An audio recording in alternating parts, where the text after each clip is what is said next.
da fenomenologia enquanto uma vertente filosófica contemporânea. Boa tarde mais uma vez a todos, todas. A gente vai tratar hoje, como eu falei, de correntes filosóficas contemporâneas, ou seja, são problemas que surgirão a partir do contexto da contemporaneidade, então nos dizem muito respeito, já que são temas que são desenvolvidos por pensadores bastante recentes. Aliás, alguns deles vocês conseguem encontrar facilmente em entrevistas no YouTube. Não especificamente Russell, nem Brentano, mas nós iremos tratar de pensadores que nós pensamos aqui, Michel Foucault, e entre outros, né? A gente pode pegar muita coisa deles na internet, que são arquivos recentes. São os pensadores aí em atividade. Como Russell, também, que nós veremos na aula de hoje. Muito bem, então a gente segue, né, para tratar da fenomenologia, né, como primeiro tópico de filosofia contemporânea. Eu pergunto para vocês agora, só para tirar dúvidas, se vocês estão conseguindo me ouvir. Estava com um problema no microfone de início. Vocês estão conseguindo me ouvir bem? Está muito baixo? Sim, está tudo tranquilo. Certo. Então vamos lá. A fenomenologia, esse termo, fenomenologia, vamos começar pelo termo, eu acredito que não seja um termo estranho para vocês. Já estamos na reta final das últimas aulas de filosofia, dos últimos módulos, e vocês já puderam perceber que a tradição filosófica, principalmente a partir de Kant, passou a utilizar com frequência, né, em seu vocabulário, no léxico filosófico, o termo fenômeno, que é o que vai dar origem à terminologia fenomenologia. Mas o que seria a fenomenologia para cada um pensador, cada um filósofo da tradição que cunhou esse termo? Aí nós temos algumas distinções. Eu não vou tratar dessas distinções minuciosamente com vocês. Eu acredito que vocês já conseguiram ver esse tema, esses tópicos em outros módulos. Mas só para esclarecer de início, é que se pegarmos o termo fenomenologia e compararmos a acepção que ele tinha para Immanuel Kant, né, para Hegel, e que terá para a vertente de fenomenologia contemporânea, pensadores como Russell, Heidegger, ela sofrerá algumas variações e distinções, e a sua acepção ela vai, de alguma maneira, sofrer algumas mudanças, em alguns casos, bastante profundas. Então, a primeira observação que eu faço é essa: nós temos bastante cuidado quando formos entender, tá? Compreender a fenomenologia, entender que esse é um termo, essa é uma terminologia que se encontra com recorrência na tradição filosófica, sobretudo moderna e contemporânea, mas que para cada um pensador filósofo, a fenomenologia ela aparecerá de uma maneira diferente. Então, Kant, ele cunha, né, o termo fenômenos, dá atenção especial do seu léxico filosófico para o termo fenômeno. Hegel, né, que traz a ideia de fenomenologia do espírito, né, que seria a ciência, né, da investigação da essência da consciência, seria a ciência responsável por investigar a essência da consciência.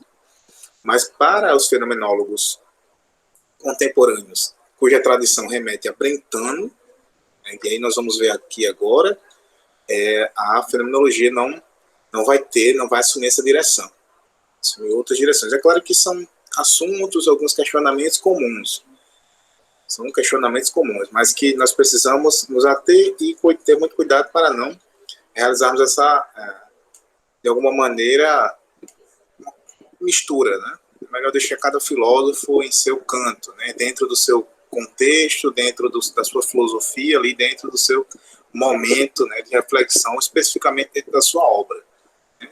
Então, a filosofia ela tem esse caráter. Tem esse caráter, cada filósofo possui uma obra filosófica, e essa obra é bastante autêntica. Os termos que ele usa também, que eles usam também, são bastante autênticos. Nós temos que perceber. No caso do Enem, com certeza que os elaboradores farão questão de diferenciar de qual pensador está se tratando de fenomenologias, caso eventualmente, né, vier a cair uma questão de fenomenologia, claro que eles vão contextualizar bem, trazendo, aliás, a citação ou o comentador, ou algum comentador da tradição filosófica que vai fazer essa questão de, ou ter essa obrigação de referenciar, para que tradição, que recorte histórico, que pensador, que obra filosófica ele está tratando a perspectiva fenomenológica. Mas vamos seguindo, né? Vamos usar o nosso tempo. Bom, então, como eu bem falei anteriormente, o termo fenomenologia ele surge com Kant, tá, para designar o fenômeno da consciência, né, e da experiência para aprender os fenômenos, mas nunca a coisa em si.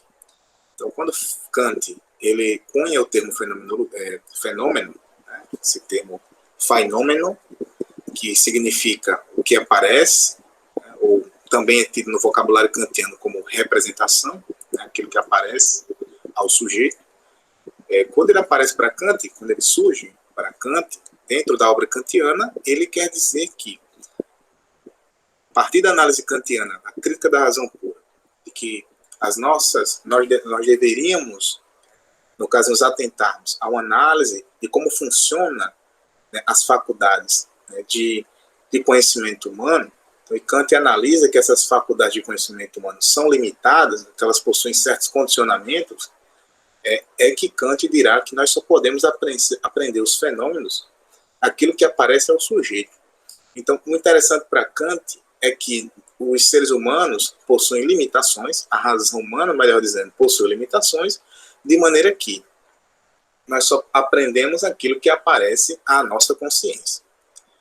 Então é assim que o termo fenômeno, fenomenologia, surge no vocabulário kantiano, como esse momento, né, divisor, esse momento em que Kant distingue aquilo que pode ser aprendido por nós, enquanto sujeitos do conhecimento, né, e aquilo que não pode ser aprendido por nós. Então Kant dirá que, por exemplo, nós não podemos aprender o ser em si. Essa ideia de apreensão do ser em si, de busca do conhecimento essencial, bem conhecido por vocês da tradição filosófica antiga. Nós temos Aristóteles, Platão, como principais referências dessa tradição que se ocupava, a tradição filosófica que se ocupava, que se orientava a partir de uma busca, né, pela essência das coisas. Kant vai ser um pensador que ele é um divisor de águas em virtude dessa separação que ele vai fazer. Kant ele estabelece os limites, né, do conhecimento humano. Então, Kant ele vai realizar uma crítica da razão, no sentido de analisar a nossa razão por faculdades, dividindo-a por faculdades, de modo a, como vocês bem estudaram também, colocar a faculdade da sensibilidade como imprescindível, né, para o processo de conhecimento, e a faculdade do entendimento, né, a primeira responsável por captar, digamos, uma matéria bruta dos objetos, a segunda, o entendimento, e postular os conceitos a partir do filtro realizado no interior da razão, da racionalidade humana, que possui uma série de setores. Possui uma série de setores. Então, Kant é um grande pensador. Quando ele fala em epistemologia, em teoria do conhecimento, ou seja, nessa investigação filosófica que se ocupa, né, de conseguir desvendar como nós aprendemos as coisas, como nós conhecemos efetivamente as coisas. Então, em se tratando de epistemologia, Kant é um grande referencial. Kant é um grande filósofo, né, porque ele estabelece essa grande cisão na filosofia ocidental entre aquilo que é possível, que é factível de aprendermos, né, e aquilo que não nos é possível conhecer, haja vista que ele, por meio da sua análise, percebe esses condicionamentos próprios à nossa razão. Bom, mas isso é um pontapé inicial para a gente chegar também em outro pensador que vai tratar também da ideia de fenomenologia, ou vai esboçar uma ciência fenomenológica. Esse pensador é Hegel, pensador alemão, da tradição alemã. Então, tanto Kant quanto Hegel são filósofos alemãos e que vão se ocupar também do vocábulo fenomenologia. Bom, Hegel adota o termo, tá, no sentido da investigação histórica da evolução da autoconsciência por meio da razão, até formar conhecimentos. Então, como eu bem disse para vocês, na fenomenologia do espírito, Hegel traça as diretrizes de uma ciência, né, da essência da consciência. Então, é um esboço de uma ciência que se ocuparia de investigar como a consciência, né, humana, a partir dos seus múltiplos estágios, consegue atingir um conhecimento, o conhecimento das coisas, do mundo, o conhecimento do real, o conhecimento da realidade. O Hegel, e é algo comum que nós temos na tradição filosófica, que os filósofos eles sempre criticam uns aos outros. Então Hegel, de certo modo, ele vai criticar Kant, né, ao passo que Hegel não confessa a tese kantiana de que nós possuímos essas limitações. O problema seria o modo como Kant coloca esse problema da consciência.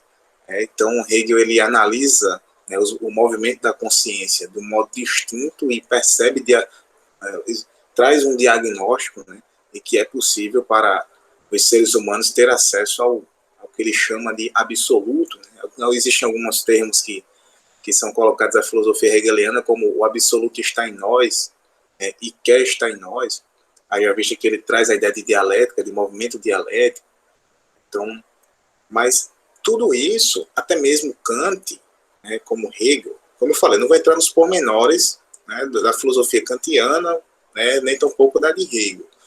Mas o que é interessante aqui para nós é entender que tanto Kant quanto Hegel estavam preocupados em entender uma única questão, ou resolver um único dilema que se apresentava para a modernidade, para os filósofos modernos. Era o problema do conhecimento, mas, sobretudo, um impasse que se deu a partir de uma oposição, podemos dizer até radical, de certa maneira, entre a corrente racionalista e a corrente empirista. Alguns confessando que somente por meio da experiência podemos aprender, que teremos acesso à verdade, ao saber, que conheceremos a realidade, o real.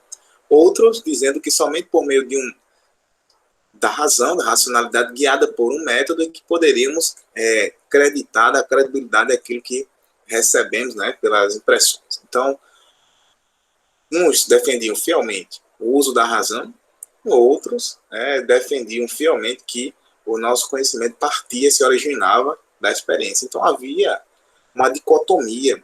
A dicotomia quer dizer separação, divisão entre sujeito e objeto. Tá? Havia essa separação entre sujeito e objeto. O sujeito é aquele sujeito que conhece, o sujeito que é racional, que é razão, que é consciência, e existe o objeto, existe o mundo exterior, existem os elementos exteriores a esse sujeito. Então existem dois polos, tá? Existem dois polos. E para a fenomenologia será interessante buscar então uma superação desse grande enigma, desse grande dilema, dessa dicotomia entre sujeito e objeto. Então, isso é um problema que os filósofos, né, da modernidade irão se aprofundar e chegando a se tratando de filosofia contemporânea, é um tema que ainda vai reverberar nas reflexões aqui por nós analisadas hoje.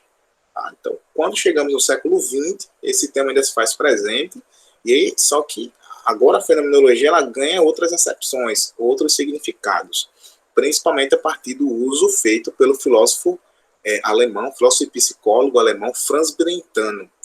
Brentano é considerado um psicologista.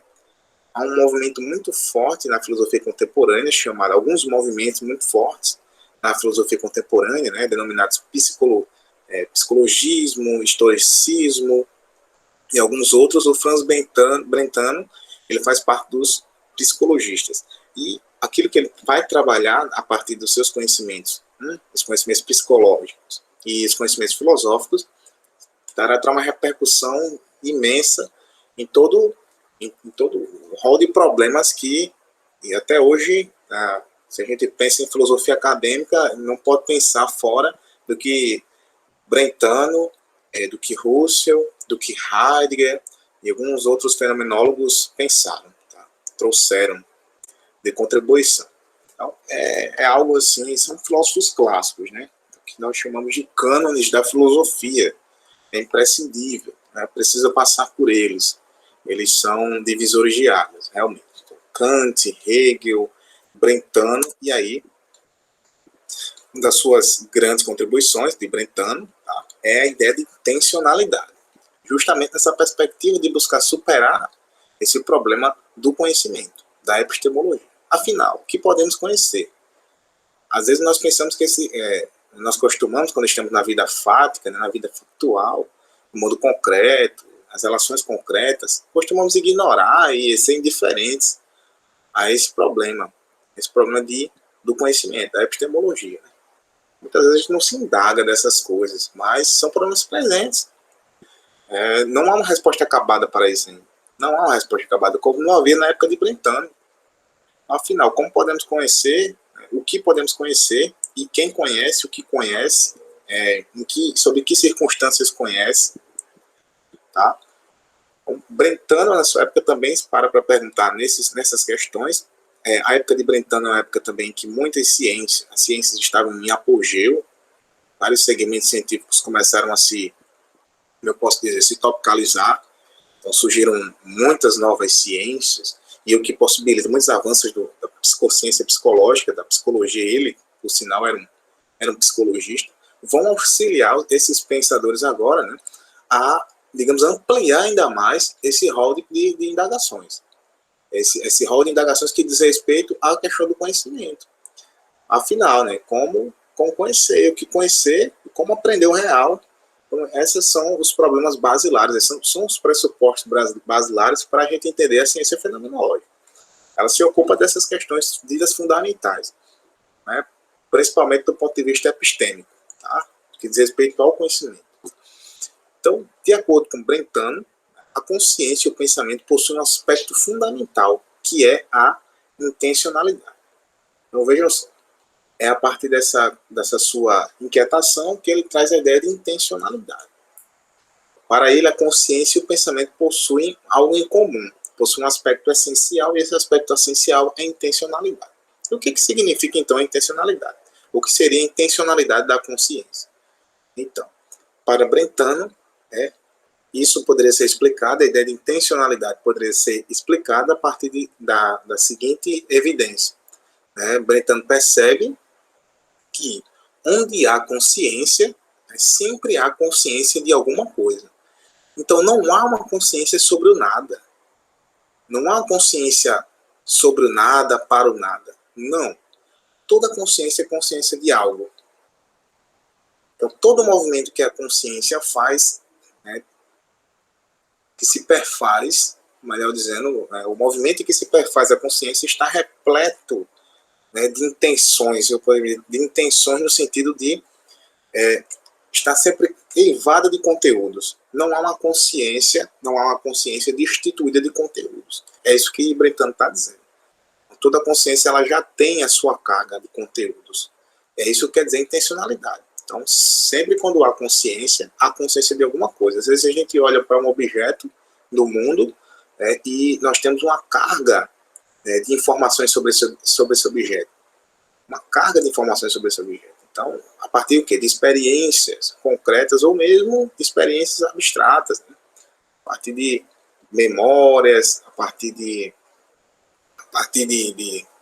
a própria atividade mental, né, faz com que nós possamos preencher as lacunas que encontramos muitas vezes diante de determinados objetos da realidade. Então, quando nós olhamos para algo, quando nós vemos algo, quando estamos, numa parada de ônibus, em algum lugar, parado assim, abstraindo, poderia dizer, nós temos conteúdos que são inerentes à consciência. Então, nós sempre temos algo, né? A consciência sempre carrega conteúdos. A subjetividade humana, ela está repleta de conteúdos, de informações. Então, nós sempre trazemos, quando paramos, quando refletimos sobre determinada coisa, sempre trazemos isso conosco. Tá? Então, quando ele diz consciência intencional, tá? Ele se dirige ao objeto, né? Consciência intencional, no sentido da consciência se dirigir ao objeto, aprendendo tanto aquilo que ele é, quanto aquilo que ele significa. Então, como eu disse para vocês, a consciência, ela parte em direção às coisas, tá? Para aprender o que a coisa é, mas também não está destituída de conteúdos, e é nesse momento aí, de trazer um significado, poder dar um significado às coisas do mundo, é que nós carregamos também aquilo que já possuímos a respeito do mundo conosco, né? Para bolar, para poder dizer assim, instituir esse conhecimento, né, para estabelecer esse conhecimento, esse significado. Então, os fenomenólogos, percebam, estão analisando como a consciência conhece. E ainda mais, né, os fenomenólogos estão preocupados em, eu poderia dizer, dissecar, né, a consciência humana. Não apenas, aí a gente não pode se enganar, tá? Não apenas em seu nível físico ou psicofísico. Tá? Não apenas no nível físico e psicofísico. Não se entende aqui, por subjetividade, apenas uma psique que está inserida dentro de determinado corpo físico, do organismo físico. Não. Para os fenomenólogos, a ideia de subjetividade ela está para além do mundo material, né, para além do mundo factual, que eles chamarão também assim, de factual. Então, a consciência, a psique, se a gente pensar a consciência, a psique, elas são sim, elas estão dentro de um corpo, tudo bem, mas elas não podem ser reduzidas sob hipótese alguma a isso. Então, os conteúdos, os objetos da consciência, eles não poderiam, segundo essa vertente, serem reduzidas a isso.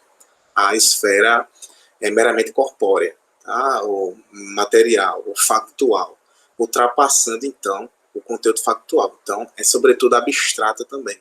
Mas existem conteúdos que são abstratos, que não são plausíveis no sentido de concretos ao passo de podermos tocá-los, né? Nós só podemos tocá-lo por meio de um outro acesso, um acesso que se dá pela capacidade abstrativa, pela capacidade de abstração dessa consciência. Certo? Bom, e aí chegamos ao chamado também pai da fenomenologia, porque Brentano traz a ideia de intencionalidade da consciência, que é importantíssimo. Mas quem desenvolve esse conceito é Edmund Husserl. Tá? O Edmund Husserl é o pilar fundamental para a fenomenologia contemporânea. É a partir, então, da obra de Edmund Husserl que outros fenomenólogos tratarão da questão dos fenômenos no que diz respeito à ciência fenomenológica.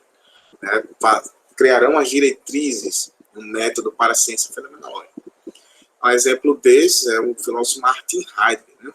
Martin Heidegger será aluno, né, de Husserl, e na sua obra Ser e Tempo, vocês já ouviram falar de Heidegger, na obra Ser e Tempo, nas primeiras publicações Ser e Tempo, havia uma dedicatória para Husserl. Isso querendo dizer que Husserl é um grande nome da tradição, inclusive tende a influenciar profundamente outros fenomenólogos, outros filósofos da fenomenologia. Então, uma coisa também que eu acho muito interessante, né, é que nesse momento da filosofia, especificamente, em outros também, mas esse é muito mais forte, claro, em virtude de algumas questões históricas também da época. Mas século XX, século XIX, tá, há uma tendência, né, de os filósofos eles se interessarem por questões para além dos temas metafísicos. Né? Então, alguns filósofos, inclusive, a gente veremos mais tarde, alguns filósofos, inclusive, são completamente contrários à metafísica, à ciência do ser enquanto ser, tal como formulada por Aristóteles. Então, a questão das matemáticas, a questão da lógica, né, são questões, são ciências que entrarão também nos pontos de grandes interesses para esses pensadores, e tal como eu comparo o Husserl, né, a como Descartes foi tentando resolver um problema de matemática, né, que Descartes começou a filosofar. Então, Descartes, de início, não era filósofo, era matemático, e que a partir de um determinado problema de matemática insolúvel para ele na época, é que Descartes resolve se aprofundar, então, e ir direto em direção aos fundamentos. É o que vai acontecer aqui também com o Husserl, porque quando o cientista ele está refletindo sobre sua prática, ele deixa, pelo menos ele abre-se um parêntese, e o cientista ele não está sendo cientista propriamente na época, ele está sendo filósofo naquele momento.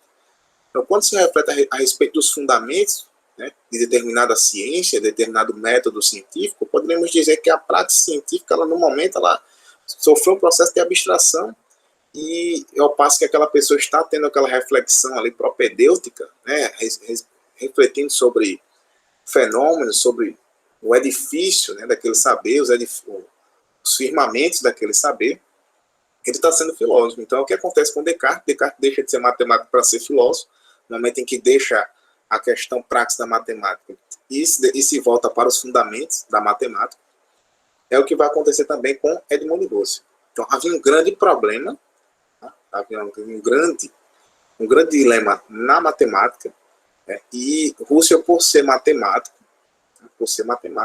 ele acaba diagnosticando que a matemática está quase em colapso, os fundamentos de uma ciência aparentemente inabalável, né? Aparentemente inabalável, está em colapso ali.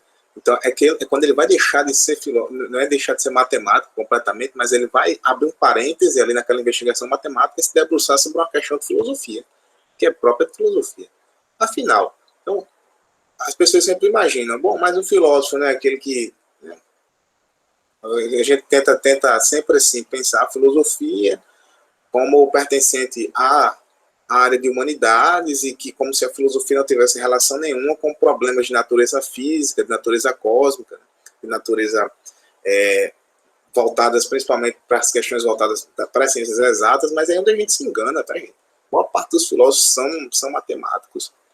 E aqui, a partir do século XIX, surgirá uma tradição muito forte de filósofos matemáticos, né, de filósofos lógicos, né, filósofos que abdicarão um pouco dessa tendência filosófica metafísica, né, dessa tradição filosófica metafísica, e se ocuparão, né, de uma filosofia, eu posso dizer, que está mais próxima dos cálculos. Tá? E aí as pessoas fazem cálculos, os pensadores estão fazendo cálculos aqui a todo momento, preocupados em resolver questões relacionadas a cálculos.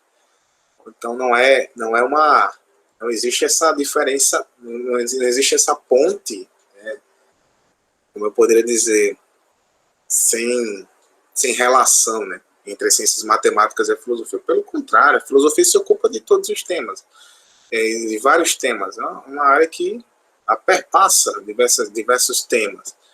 A gente pode ter um filósofo tratando de filosofia política, sobre uma questão que acontece no âmbito da política, da ética, investigando o comportamento humano. Ele pode ter um filósofo tentando compreender a essência do número, né, como era o caso de Platão. Platão refletia, inclusive, a respeito da essência, né, dos números. Então, nós já temos essa diferença, né, essa limitação. Né? Não há. A maioria dos pensadores aqui se interessavam por questões diversas, e muitos deles eram matemáticos, físicos, lógicos, e aí se enveredaram pelo caminho da filosofia, ao passo que abriram um parêntese, pelo menos, no momento da sua prática, porque sentiam que faltava algo, e aí foram investigar os fundamentos, os firmamentos das suas respectivas ciências. E ao passo que eles fizeram isso, eles se aprofundaram em algo, né, que merece o nome, meritoriamente é filosófico. São questões que são filosóficas, que não foram evocadas agora, mas que desde nossos antepassados, desde a tradição filosófica antiga, são questões recorrentes. Mas, sem mais delongas, bom, Husserl vai dar continuidade, então, inquieto com uma questão matemática. Husserl percebe que há um problema, né, para se reconstituir a matemática em sua época. Esse problema matemático em sua época é um problema na lógica. Husserl percebe a lógica como uma ciência responsável por estabelecer uma ciência, uma espécie de cama, né, para as demais ciências.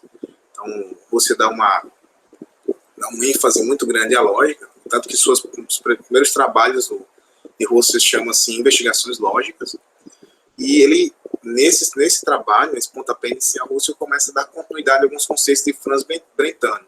O primeiro conceito é de intencionalidade da consciência. Tá? Então, Husserl ele buscava superar, como Brentano também, a dicotomia entre sujeito e objeto, que é herdada da modernidade, isso eu já falei para vocês. Então, vamos passando aqui. Então, ele se interessa em saber como acontece, isso aqui é importante, como acontece o processo de abstração, já que tudo que é construído mentalmente passa, de alguma forma, pela experiência sensível. Então, como é construído esse processo de abstração?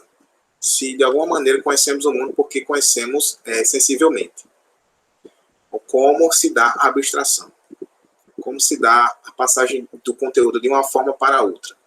Esse é um grande problema. E aí, lembre-se, volta para a questão da dicotomia, sujeito e objeto.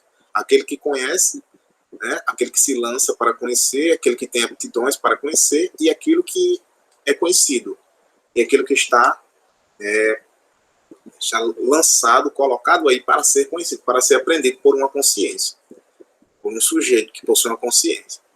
Então, aí é a grande dificuldade da fenomenologia, eu percebo. E aí, já adentro para vocês. É por isso que a fenomenologia ela vai se estabelecer como um método à visão de Husserl. Então, quando eu pensar em fenomenologia, pense em fenomenologia como um método filosófico, à visão de Husserl.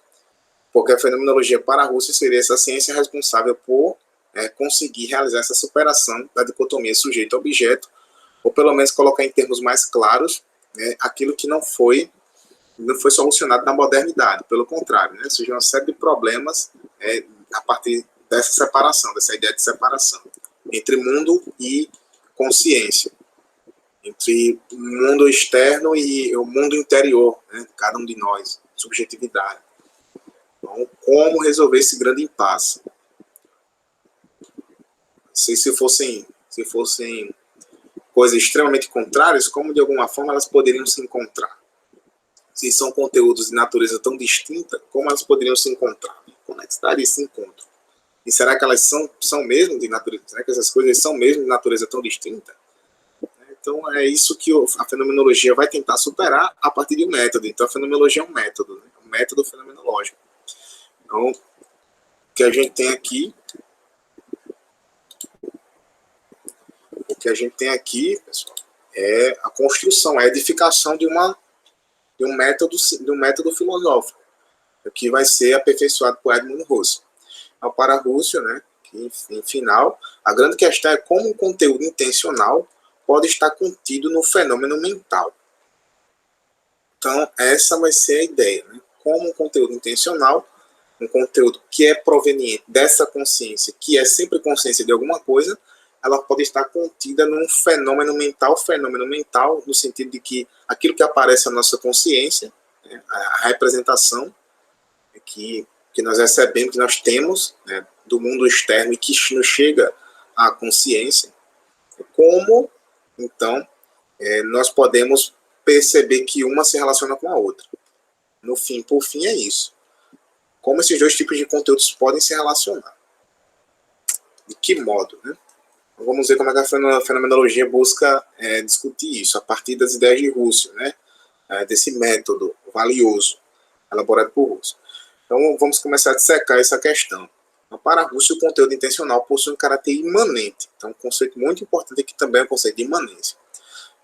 Característico do ato mental que deixa para segundo plano tudo que é exterior ao estado mental. Então, imanente, se a gente for entender o vocábulo imanência é aquilo que advém no campo de uma experimentação concreta, tá? Então, vejam, quando a gente fala em transcendência, nós recorremos sempre a algo sobrenatural. Quando falamos podemos fazer essa associação, claro, mas quando fala em imanente, um conteúdo imanente, não é um conteúdo que possui uma natureza tão distinta do que o mundo concreto, aquilo que o mundo concreto transparece. Então, não, a imanência ela está extremamente ligada à experiência concreta das coisas. Então, voltando aqui, o conteúdo intencional seria imanente e característico do ato mental, que deixa para segundo plano tudo que é exterior ao estado mental. Então, é uma experiência, tá? Mas vejam, essa experiência ela não é reduzida a um campo concreto. Tá? É uma experiência que ultrapassa o campo concreto porque ela é um estado mental. Então vamos pensar aqui. Husserl teve como um dos seus objetivos principais repensar a forma de como se faz ciência. Aí eu coloquei a capa da obra, investigações lógicas. Por que investigações lógicas? Como eu falei. Quando você começa a pensar na matemática, Husserl vê um grande problema matemático insolúvel no momento, porque a questão não era... os fundamentos da matemática estavam frágeis, a ciência era frágil, a ciência se apresentou frágil. Era preciso voltar aos seus fundamentos, às suas questões basilares. Husserl faz isso a partir da investigação sobre a lógica, tida como uma ciência que seria uma cama para as demais ciências. Então, quando Husserl traz o problema da fenomenologia nas investigações lógicas, percebam, é uma grande preocupação do filósofo em repensar toda a estrutura de conhecimento de sua época. Então, Russell está tentando trazer legitimidade para o conhecimento novamente. Percebam, há sempre vamos dizer, polemos, né? Essa palavra é interessante, polemos do grego, é um conflito. Há sempre um conflito entre as gerações, né? Há sempre um conflito intenso, e um filósofo ele vai deixando um legado para o outro, um legado que está cheio de problemas, está cheio de questões, de interrogações, e que elas não se diluem facilmente. E aí o Russell ele retoma algumas questões que são próprias, né, de uma filosofia primeira, no sentido de a gente pensar numa filosofia de teor mais abstrato, de teor preocupado em investigar a essência, né, entender como essa essência pode ser conhecida das coisas. Então, o grande problema para Russell era que as ciências se pautavam demais nos objetos ou nos métodos e teorias, quando na verdade o correto seria ir direto à coisa mesma, né, buscar a essência das coisas. Então, Russell ele propõe essa abordagem mais direta, né, uma abordagem científica em que não se desse tanta importância ou ficasse bitolados em métodos e em teorias, mas que na verdade, né, pudéssemos ir direto à coisa mesma, à essência, né, das coisas, um conhecimento essencial. Ele acredita na possibilidade desse conhecimento essencial. Ele não nega, né, que a gente seja limitado. Ele não diz que nós somos limitados, perdão. Ao contrário de Kant, né? Kant nega essa possibilidade, coloca as limitações do entendimento humano, né, das faculdades humanas, da faculdade de conhecimento da razão. A crítica da razão justamente porque Kant analisa, né, a razão em suas múltiplas faculdades e percebe que essas faculdades elas podem chegar até determinado lugar. Em outros não é possível, não é factível superar. Já Russell aqui já tende, né, a trazer uma nova perspectiva, uma nova possibilidade, um novo horizonte para se pensar as questões científicas. Tá? Bom, então, voltando à questão né, em direção à coisa mesma, o que o Russell está querendo dizer em direção à coisa mesma? Nós vimos que é em direção à essência. Ele acredita na possibilidade de que que a consciência possa acessar os conteúdos essenciais, né, que são conteúdos ideais, em suas formas ideais. Nós podemos sim acessar esses conteúdos. E aí, quando se refere às ciências, né, ele vai dizer que as ciências buscam explicar tanto os fenômenos da natureza, ciências naturais, né, quanto os fenômenos sociais, ciências sociais e humanas. Agora, eis a questão, né, sendo ambos fenômenos, como é possível percebê-los? O fenômeno é o que aparece para nós. Já falei, essa palavra é uma palavra grega, né? O fenômeno, tá? Fenômeno quer dizer aquilo que aparece para nós. Então, é um termo grego para designar aquilo que aparece, e no vocabulário kantiano também é tido como representação. Então, o fenômeno é algo que aparece para nós quando estamos vendo, sentindo e percebendo. Tá? Então, é um conhecimento empírico. A questão é que esse conhecimento empírico, tá? Esse conhecimento dos fenômenos, tá? Estão impregnados, como assim? Estão eivados de subjetividade. Lembra que eu falei da consciência intencional, né?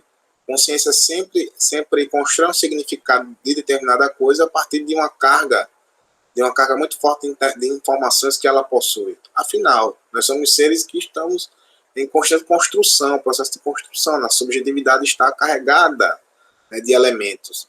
Nós não nos destituímos disso, tá, para significar algo. Não, essas coisas estão pressupostas nos significados que nós damos às coisas, como nós enxergamos o mundo.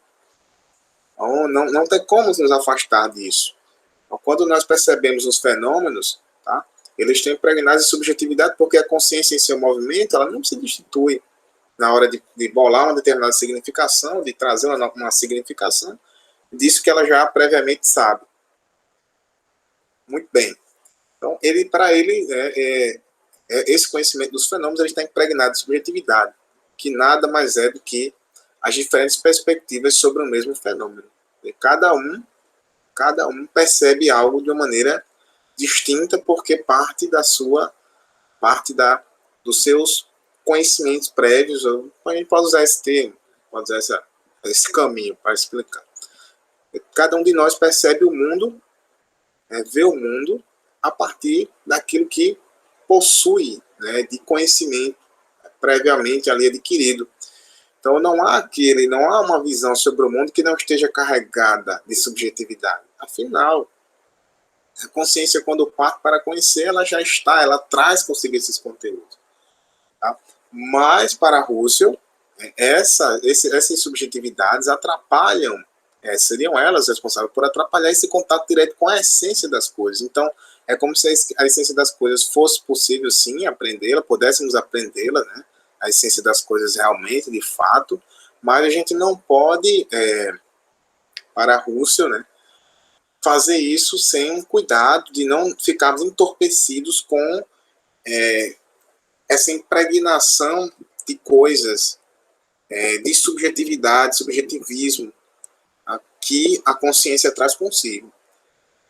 Então, o estudo, né, dos fenômenos, ele deve levar as coisas mesmas. Mas como pode levar as coisas mesmas se todas as vezes que nós temos contato com o fenômeno, com o mundo, o externo, com as coisas, né, fora, nós, de alguma maneira, relacionamos aquilo que está fora com aquilo que nós já temos em nós.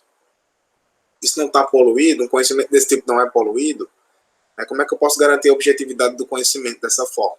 Uma grande questão para a epistemologia é essa: como garantir a objetividade do conhecimento? Será que eu posso chamar um conhecimento desse de essencial, de objetivo, se ele está totalmente poluído com conhecimentos com elementos da subjetividade humana, com lembranças, com características subjetivas, aspectos subjetivos? Não. Como aí onde Russell, né, desempenhará um grande esforço para chegar à ideia de epoqué. Vamos ver o que é epoqué ou suspensão de julgamento. Seria uma etapa importante para a gente poder acessar um conhecimento puro do mundo. Um conhecimento essencial. É o que possibilitaria a gente chegar às coisas mesmas. Então, como o ser humano tende a julgar, classificar, ordenar e dar sentido a todos os fenômenos que capta, é necessário realizar a suspensão do julgamento para se chegar à objetividade do conceito. Eu disse... Isso aqui tem outras palavras do que eu acabei de dizer. Então, nós tendemos a julgar, classificar, ordenar os fenômenos, né? Todos os fenômenos. Por isso, por essa razão, é preciso realizar um procedimento, tá? Esse aqui é um procedimento, percebam que a fenomenologia é um método e a epoqué é um dos procedimentos desse método, uma das etapas desse método, que seria abstrair o julgamento. Abstrair esse julgamento que está evado de subjetividade. Então, nós teremos que, aí sim, colocar, né, todas essas superficialidades sob parênteses. E Russell chama por superficialidade, podemos dizer que Russell entende por superficialidade, ou seja, aquilo que não interessa para um conhecimento da coisa mesmo, toda essa carga de conteúdos subjetivos, né, que nos atrapalham, que nos atrapalhariam a chegar às essências. Então, se a gente pensa aqui em epoqué é um termo grego também, tá? Inclusive, esse termo remete a uma tradição filosófica antiga, né? Especificamente do helenismo, que é a tradição cética, né? Que também proporá a suspensão de julgamento, né? Trabalhará em cima desse conceito de suspensão de julgamento. Mas entendam que suspensão de julgamento aqui como a colocada do mundo entre parênteses, tá? Então, seria preciso colocar o mundo entre parênteses, a visão de Russell. Essa suspensão de julgamento também ganha a acepção de redução fenomenológica, quando nós reduziríamos todas as impurezas, né, nesse momento de acesso aos objetos, tá? Nós limparíamos todas as impurezas, tiraríamos todas as impurezas que são as opiniões as subjetivas, né, as emoções que atrapalhariam ali o processo de acesso à essência. Então, quando nós realizamos a suspensão de julgamento, nós abstraímos essa esfera que está completamente derivada de subjetividade e nós chegaremos a um conhecimento essencial objetivo.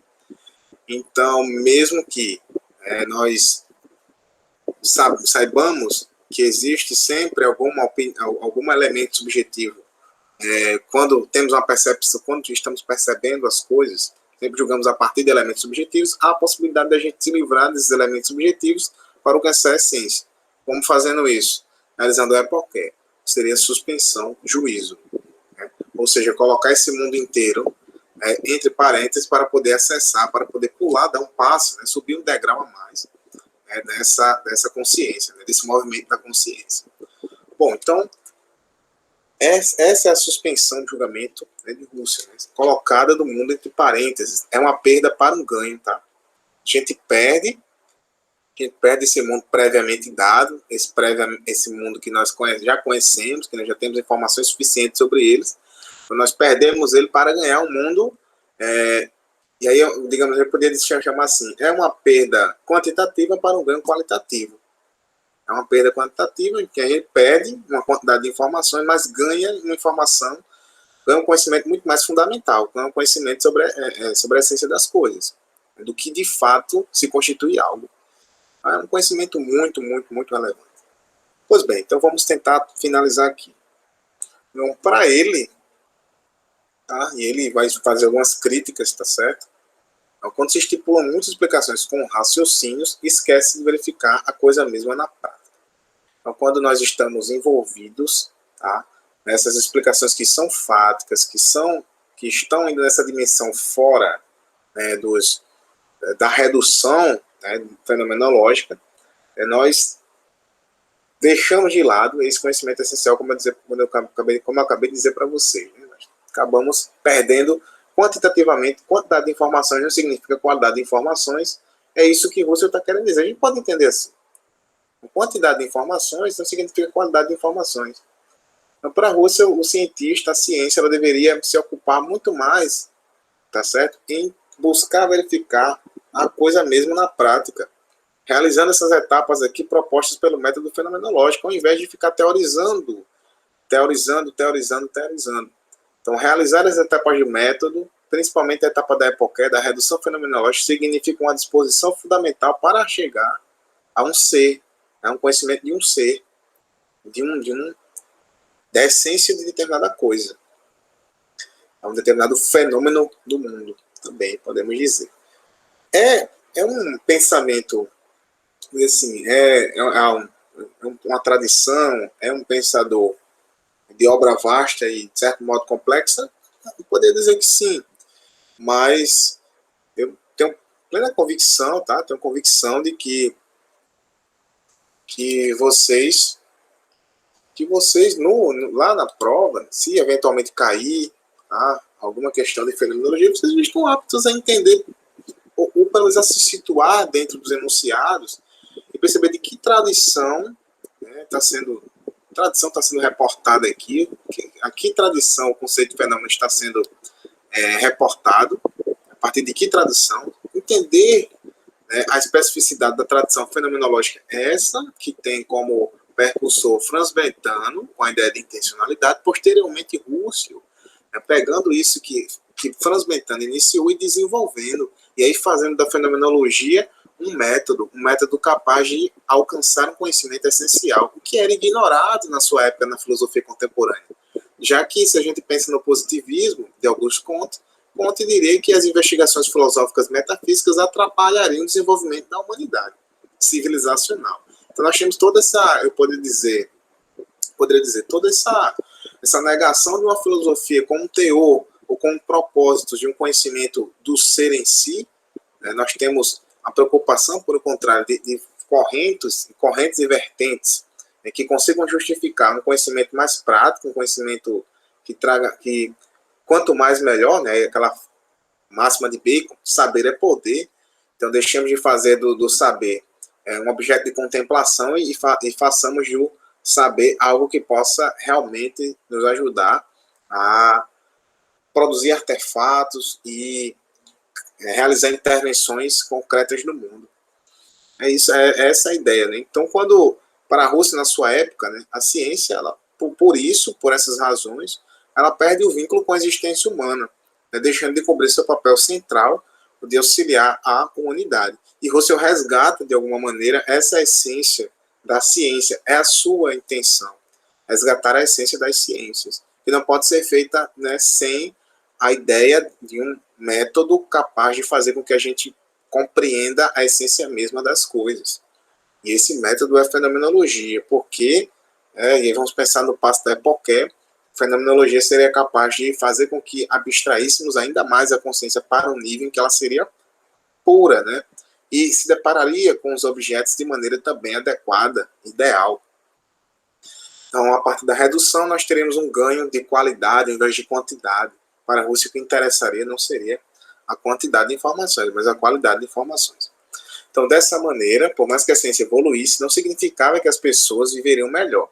Você defende que as ciências devam partir do sujeito e servir para ele. Então, as ciências deveriam servir à existência humana, não ir contrárias a ela. Lembrando também que Russell viveu num contexto em que Russell foi perseguido, né? Russell foi perseguido, ele lecionava na Universidade de Freiburg, né? E teve que, por ser judeu, teve que fugir, né? Precisou fugir. Foi impedido de primeiro frequentar o campus da universidade, depois teve que se refugiar. Mas é um filósofo muito ativo, tá? Ele foi um filósofo muito ativo, fez diversas palestras, diversos cursos, tem muitas obras de Russell, enfim. E o seu pensamento, ele tem ele é um pensamento cuidadoso, ele é um pensamento que, à primeira vista, pode parecer não tão simples, mas as intenções de Russell, ao passo que nós lemos Russell na história da filosofia, são bem claras. Russell pretende devolver à ciência seu fundamento, tá? Mas só podemos fundamentar a ciência, né, se tivermos um conhecimento essencial. Esse conhecimento essencial só pode ser alcançado a partir de um método próprio. Esse método é a fenomenologia. E a fenomenologia cumpre algumas etapas. A principal é a redução, eu poderia dizer, a redução fenomenológica, ou epoquei, que é quando nós nos distanciaremos desses atropelos, daquilo que atrapalharia a consciência a ir em direção às coisas mesmas. Tá?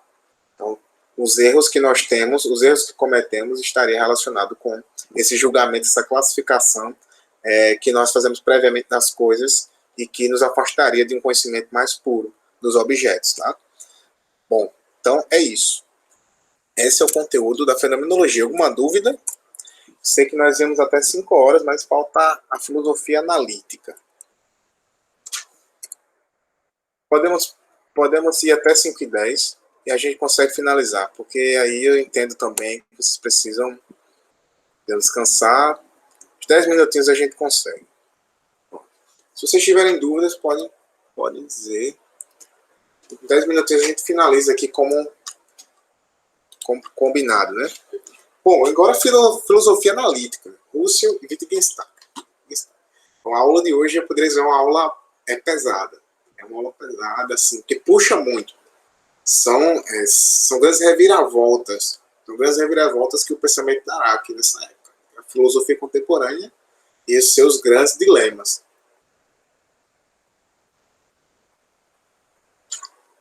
Então vamos lá, rapidinho. Eu vou tentar ser muito mais sucinto. Tá? Bom, a filosofia analítica também, ela pode ser compreendida como filosofia da linguagem. Né? Por quê? Porque em meados do século XX, como eu disse para vocês, alguns pensadores, muitos pensadores, uma tradição imensa, influenciada pelo positivismo, pela ideia de objetividade da ciência, irá criticar de modo ferrenho a metafísica. Então, e também, como também a possibilidade de se atingir a verdade a partir da subjetividade. Então, veja o que acontece. Havia uma grande tendência de subjetivismo, né, idealismo, e no século XX, a filosofia do século XX é a filosofia que vai buscar se distanciar de qualquer tendência, por exemplo, abstrata demais. Eu poderia dizer, abstrata demais. Então, os pensadores aqui, influenciados pelo positivismo lógico, irão de alguma maneira, se enraivecer, né, mediante determinadas reflexões e explicações da filosofia da metafísica tradicional. Né? Se a gente pega uma metafísica como a de Hegel, o grande sistema filosófico como o de Hegel, esses pensadores aqui diriam que é muita conversa para pouca ação. Então, a gente pode explicar a filosofia dessa época, nesses moldes. Né? Os filósofos aqui, muita conversa para pouca ação, para poucos resultados práticos. A gente precisa de um conhecimento mais objetivo e cada vez mais próximo, né, de uma uma aplicação prática, técnica. Muito bem, então, partindo disso, surge, certo, a filosofia analítica, a partir desse giro linguístico, tá certo? Haverá um giro linguístico. A linguagem vai protagonizar o campo da investigação filosófica. Então, essa vertente filosófica irá abandonar as noções de sujeito que conhece. Vejam só, a grande reviravolta, né? O objeto deixa de ser o sujeito para agora buscar entender, tá certo? Para investigar a linguagem, o fenômeno da linguagem. Então, por isso que nós chamamos também de filosofia analítica, filosofia da linguagem. Então, giro linguístico, ou virada linguística, tá? É a revolução que representou esse novo paradigma, né, filosófico da epistemologia. Então, para nós entendermos o problema do conhecimento, devemos desvendar primeiro a linguagem, essa dimensão da linguagem, dos símbolos e de todas as relações que nós estabelecemos por meio, né, da linguagem. Então, vamos pensar aqui. A filosofia tradicional, segundo os filósofos analíticos, ela promove uma análise, né, como investigação das essências ou como descrição de uma dimensão existencial. Ao contrário, vai agir a filosofia analítica, que vai privilegiar a análise conceitual. Então, não é uma preocupação de forma nenhuma da filosofia analítica se preocupar com a essência, tá? Então, com descrição de uma dimensão existencial humana, né, se nós pegarmos aí outros filósofos, de acordo aí com as tendências filosóficas. A filosofia analítica vai repudiar completamente esse tipo de reflexão, se ocupando com a análise dos conceitos. Então, é interessante, é uma grande preocupação para os filósofos da linguagem, os filósofos analíticos, entender a dimensão linguística, como se dá o conhecimento por meio da linguagem, como se dá os conceitos e como eles são aprendidos, como eles são formulados e como são aprendidos no campo linguístico. Então, ferramentas que não poderão, de maneira alguma, deixar de estar aqui presentes nessa investigação da filosofia analítica, são recursos da linguística, como também da lógica simbólica. Então, para aqueles que acham que em filosofia a gente não estuda também essa parte matemática, tem muita, viu? Nós damos lógica proposicional, e está aqui para vocês a tabelinha verdade, né? Um exemplo de tabelinha verdade, que é um método para se verificar se determinado argumento é válido ou não. A partir dessa verificação, tá? Essa verificação a partir de uma linguagem, veja só, uma linguagem neutra, né? Uma linguagem máxima, objetiva, simbólica, nós conseguimos atingir aí um conhecimento de se um enunciado ele é verdadeiro ou é falso, se pode ser falseado ou não, se é uma falácia lógica ou não, enfim, conseguimos vários resultados a partir desse esquema, né, da lógica proposicional. Se vocês quiserem pesquisar depois, aí a lógica proposicional, é um cálculo proposicional. Se baseia aí na estrutura da tabela verdade. Muito bem. O grande filósofo analítico é Wittgenstein, um grande expoente da filosofia analítica. Wittgenstein é austríaco, aí é considerado um dos principais, como eu disse agora, filósofo da linguagem. Wittgenstein, tá certo? Ele vai articular linguagem e pensamento. A sua obra vai partir dessa articulação entre conhecimento e campo linguístico, campo semântico linguístico. Onde é que ele faz isso? Ele faz isso na sua obra chamada Tratatus Lógico-Filosóficos, publicada em 1921. Então veja que Wittgenstein está no centro ali do século XX. Está ali no século XX. Ele nasce no século XIX, mas o seu trabalho, a sua obra remete-se ao século XX. Então, um dos grandes percussores, já antes mesmo de Wittgenstein, na sua época, era Russell, Bertrand Russell, que, aliás, é um grande historiador da filosofia, recomendo a obra de Bertrand Russell, e ativista político também. É um filósofo matemático, lógico, é um filósofo lógico, da lógica, analítico, filósofo analítico, mas também um grande historiador da filosofia e ativista político.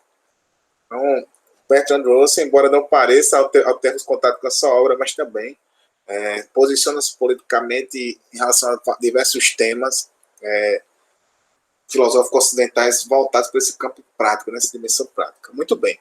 Então, voltando aqui, o Wittgenstein foi influenciado, tá, pelo Bertrand Russell, pelas investigações de Bertrand Russell, e, tá certo, vai declarar que seu propósito é tratar dos problemas da filosofia, que faria a partir da compreensão da lógica de nossa linguagem sobre os limites dela. Voltando, Wittgenstein está articulando linguagem e pensamento. O que interessa para os filósofos analíticos é entender, tá, que tipo de relação nós temos entre conhecimento, tá, e linguagem, campo semântico-linguístico. Como o campo semântico-linguístico, como o campo da linguagem interferiria no processo de saber. Tá? Então vejam só, o que o Wittgenstein vai dizer, e aí é uma frase clássica dele, tá? Frase clássica do filósofo Wittgenstein, que é: o que é de todo exprimível é exprimível claramente. Então, se eu conheço algo, eu consigo falar muito bem desse algo. Tá? E aquilo de que não se pode falar, guarde-se em silêncio. Alguns modificam aqui, traduzem de outra maneira, diz, né? Daquilo que não se pode falar, deve se calar. Então, daquilo que você não conhece, você não pode falar, nem muito menos deve falar. Diante do que não se sabe, não se deve professar nada, não se deve falar nada. Porque, para Wittgenstein, pensamento e linguagem possuem uma relação intrínseca. Estão diretamente vinculados. Então, se eu não consigo falar bem, se eu não consigo ser bem entendido, se a linguagem não se faz inteligível, é porque eu não sei daquilo que eu estou falando. Porque não sei daquilo que eu estou falando. Então, os limites do meu mundo, para Wittgenstein, são os limites da linguagem. O que é responsável pelo... O que está diretamente ligado ao conhecimento, ao processo de conhecimento, é a linguagem. É como nós aprendemos, é como nós entendemos os sinais. Se, por eventualidade, o indivíduo tenta se expressar e ele não se faz entendido, não se faz compreendido, é porque o indivíduo ele não sabe daquilo. Ou não há nada que o indivíduo possa falar a respeito do que ele está tentando falar. Só se fala daquilo que sabe, segundo Wittgenstein, do que não se sabe, devemos calar.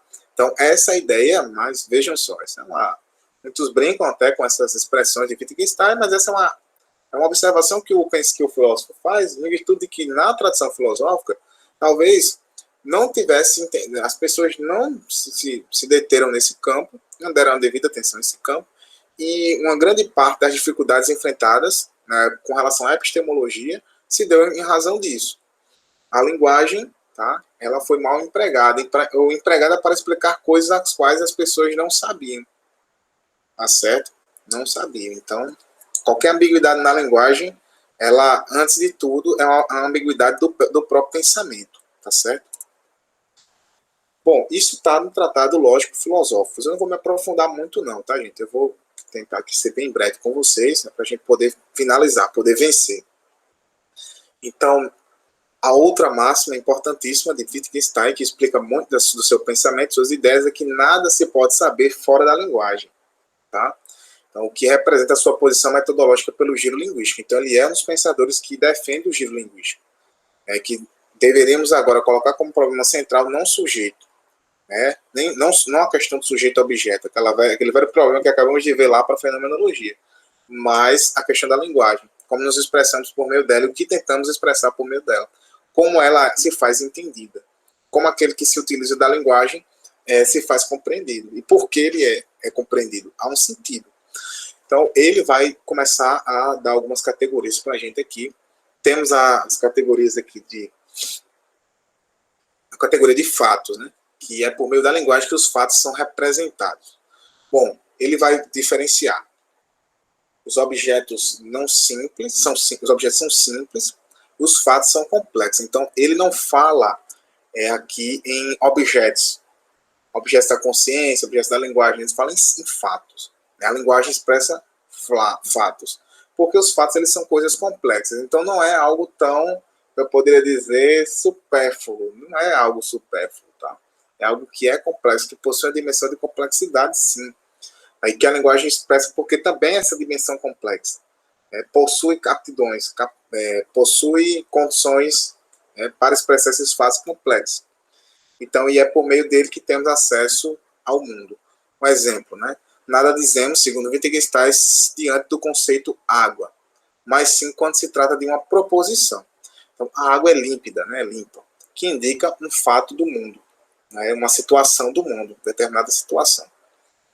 Se dissermos a água ferve a 20 graus, sabemos que isso não ocorre, mas não há uma impossibilidade lógica de ocorrer. Já a proposição chove e não chove indica algo contraditório, que não ocorre nem pode ocorrer. Então veja que Wittgenstein está trazendo os princípios da lógica clássica para a gente, né? Não contradição, terceiro excluído, e não contradição, terceiro excluído, que no caso esse aqui é o terceiro excluído, né? Então, terceiro excluído e não contradição, isso. Chove e não chove, pronto, é isso mesmo. Então, para verificar aqui. Bom, então para Wittgenstein, tentar dizer algo que não corresponda ao universo de coerência da lógica, do discurso lógico, que desconsidere, por exemplo, o princípio de não contradição, é um absurdo. Então, absurdos nós não podemos conhecer. Nós podemos conhecer, nós sempre podemos entender aquilo que está consoante determinada lógica. O mundo é lógico e é semântico, tá? e é significado. O mundo a realidade é significado, tá certo? Vejam só, os limites do meu mundo são os limites da linguagem. Quando nós pensamos assim, nós temos a ideia de que a linguagem ela é responsável por mediar, né, o nosso relacionamento, né, com o mundo exterior.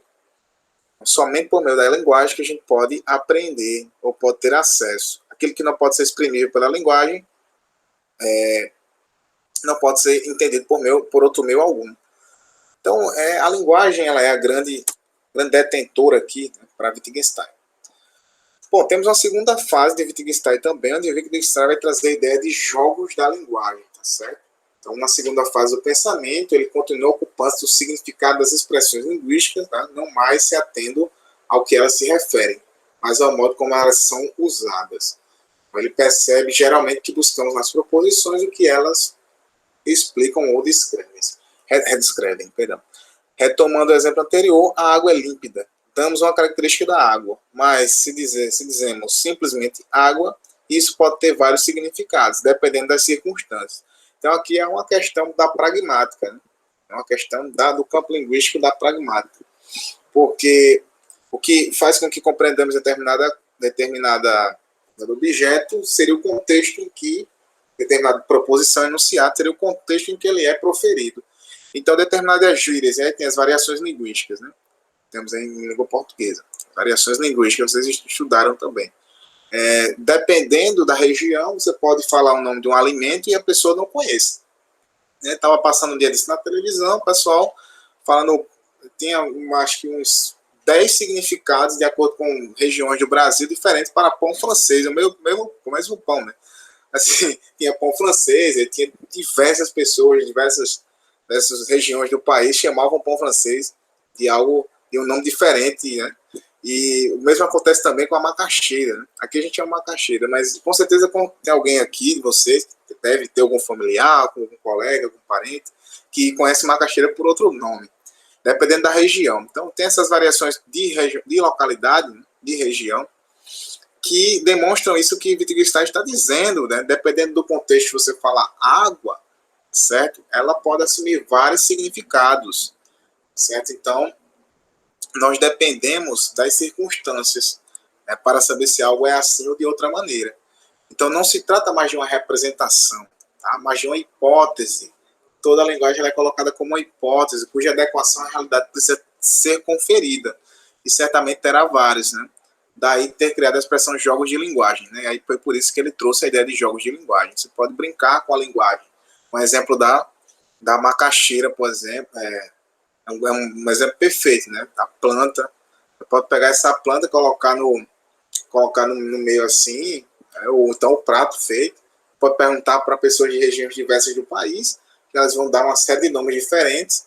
E aí para além disso, né, você pode ter até uma pessoa que compreende um desses nomes como sinônimo de alguma situação, né? Pode compreender esse nome com outra coisa, né? Nome de qualquer outra coisa. Enfim, tudo depende da adequação, tá, dessa enunciação à realidade. Então, ela precisa ser adequada a essa realidade. Wittgenstein chama, então, essa grande possibilidade de jogos de linguagem. Isso demonstra o caráter da linguagem, que é dinâmico e não estático, tá certo? Contrário à fixidez da lógica. Então, temos um primeiro Wittgenstein e um segundo Wittgenstein. É como se o primeiro de alguma maneira, fosse muito mais duro, né, com relação às formas lógicas. O segundo já salienta essa questão, né, da linguagem como algo dinâmico, tá? E que ela é hipotética. Hipotética porque, dependendo do contexto e circunstância, podemos ter coisas com nomes distintas. A mesma expressão água pode ser para nós aqui, pode significar algo para nós aqui, mas a gente não sabe, por exemplo, as pessoas do Oriente, o que elas pensam por essa expressão, o que elas pensariam se nós chegarmos assim, disséssemos essa expressão. Então, a cultura, de alguma maneira, determina, ela coloca, né, determinados impasses para que nós não cheguemos a essa objetividade fatal, mas nesse sentido há uma hipótese, né? Essa hipótese ela só pode ser confirmada à medida que ela se adequa à realidade. Por fim, tá, a gente finaliza, chega aqui, os jogos de linguagem para Wittgenstein são inúmeros e estão sempre sendo recriados, uns esquecidos e outros mais vivos que nunca, né? Em cada jogo específico, a palavra tem o seu significado pelo uso que assume, pois a linguagem muda conforme o contexto, né? Como pedir, ordenar, aconselhar, xingar, narrar. A linguagem ela se adequa ao contexto, há uma função, né, comunicativa, há determinada função comunicativa, há funções da linguagem, né? Função de comunicar determinado fato, acontecimento, pode variar, pode sofrer variações de acordo com isso, tá? Então, considerando esse aspecto dinâmico, né, da linguagem, não estático, não completamente exato, né, seria preciso, de acordo com ele, de acordo com o filósofo austríaco aqui, o filósofo analítico, curar a cegueira do filósofo, né, acostumado com abstrações e generalizações, para que olhe os antigos fenômenos estudados sob a nova ótica. Então, para a linguagem, para Wittgenstein, né, para os filósofos da linguagem, especificamente aqui para o segundo Wittgenstein, é como se a filosofia tivesse se ocupado por muito tempo por problemas não tão sérios e legítimos. Ele usa uma metáfora que eu acho interessante, é a metáfora de uma mosca, né? É como se a tradição filosófica tivesse sido uma mosca, por não ter se atentado à linguagem, esse caráter dinâmico da linguagem, a essa importância da linguagem para o conteúdo do conhecimento, para o pensamento. Seria ter sido por isso que os filósofos ficaram presos numa garrafa, como se fossem moscas, e embora a garrafa, uma garrafa de vidro, né, ela tivesse com a tampa de cima aberta e a mosca pudesse sair, os filósofos ficaram batendo no vidro como a mosca tentando sair ali, né, se colocando sob problemas que não tinham tanto crédito, porque seriam facilmente solúveis se nós fizéssemos uma análise linguística mais aprofundada, mais complexa. Então, nesse sentido que o Wittgenstein critica aqui e manda os filósofos deixarem de generalizações, né, de buscarem a essência, de estarem preocupados com esse tipo de saber colocado sob um campo linguístico, né, um aprofundamento linguístico, uma análise linguística circunstancial, contextual, dinâmica, ele poderia ser facilmente diluído, como o caso, né, da mosca. Né, se a mosca parasse e observasse o teor do conceito, o teor do enunciado, daquilo que se está investigando, ela podia facilmente, né, se ela contextualizasse, né, parasse e contextualizasse, podia olhar para cima e ver a garrafa aberta e ir embora, né, e se livrar, deixar de sofrer, né, diferentemente do que a tradição filosófica fez, segundo Wittgenstein, tá certo? Bom, nós ficamos por aqui. Eu peço desculpas ter passado um pouco da hora, tá certo, com vocês. Nós ficamos até 5h20, né? Eu vou deixar de compartilhar aqui. Se vocês tiverem alguma dúvida, quiserem comentar algo, é muito conteúdo, são